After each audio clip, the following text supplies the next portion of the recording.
حضرت سلمان فارس کا واقعہ تلاش حق قربانی صبر اور سچی جستجو کی ایسی روشن مثال ہے جو رہتی دنیا تک انسان کو یہ سبق دیتا ہے کہ جو شخص سچائی کو دل سے ڈھونڈتا ہے اللہ تعالیٰ اسے منزل تک ضرور پہنچا دیتا ہے۔ حضرت سلمان ایران کے علاقے اصفہان کے ایک گاؤں میں پیدا ہوئے۔ ان کا اصل نام روزبا تھا۔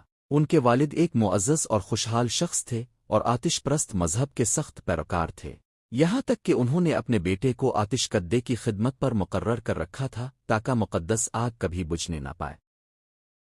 سلمان خود بیان کرتے ہیں کہ میں اپنے والد کا سب سے زیادہ لاڈلا تھا، وہ مجھ سے بے حد محبت کرتے تھے اور مجھے گھر سے باہر نکلنے بھی کم دیتے تھے تاکہ میں کسی دوسرے مذہب اثر سے متاثر نہ ہو جاؤں، مگر اللہ جسے ہدایت دینا چاہے اس کے لیے راستے پیدا فرما دیتا ہے۔ ایک دن ان کے والد نے انہیں کسی کام سے باہر بھیجا۔ راستے میں ان کا گزر ایک عیسائی عبادت گاہ کے قریب سے ہوا جہاں سے عبادت کی آواز آ رہی تھی۔ وہ رک گئے، اندر جھانکا اور لوگوں کو عبادت میں مشغول دیکھا۔ ان کے دل پر عجیب اثر ہوا۔ انہوں نے سوچا کہ یہ عبادت ہمارے آتش پرست دین سے بہتر معلوم ہوتی ہے۔ وہ شام تک وہیں بیٹھے رہے۔ جب گھر لوٹے تو والد سخت پریشان ہوئے۔ انہوں نے پوچھا کہاں تھے؟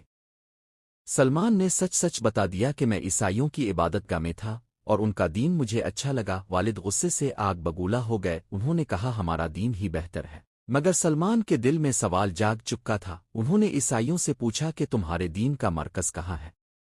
انہوں نے بتایا کہ شام میں۔ سلمان کے دل میں سچ کی تلاش کا شعلہ بھڑک اٹھا۔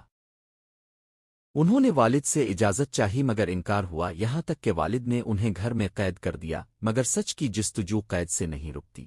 کسی طرح انہوں نے پیغام بھجوایا کہ جب شام جانے والا قافلہ آئے تو مجھے اطلاع دینا۔ موقع ملا تو وہ قافلے کے ساتھ شام روانہ ہو گئے۔ وہاں پہنچ کر انہوں نے ایک پادری کی خدمت اختیار کی۔ ابتدا میں وہ پادری بددیانت نکلا جو صدقات اپنے پاس جمع کر لیتا تھا، مگر سلمان نے سچ دیکھا تو اسے بے نقاب کیا۔ پھر ایک نیک پادری کی صحبت ملی، وہ ان کی خدمت کرتے رہے۔ جب اس کی وفات کا وقت آیا تو سلمان نے پوچھا اب کس کے پاس جاؤں؟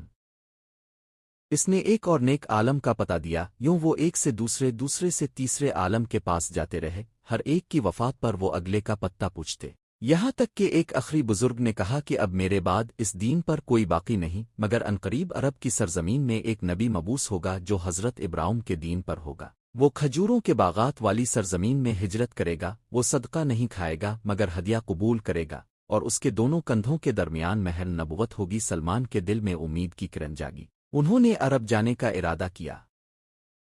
ایک قافلے کے ساتھ روانہ ہوئے مگر راستے میں دھوکا کھا گئے، انہیں غلام بنا کر بیچ دیا گیا۔ یوں ایک آزاد انسان غلامی میں چلا گیا۔ انہیں مدینہ کے قریب ایک یہودی نے خرید لیا۔ وہ کھجور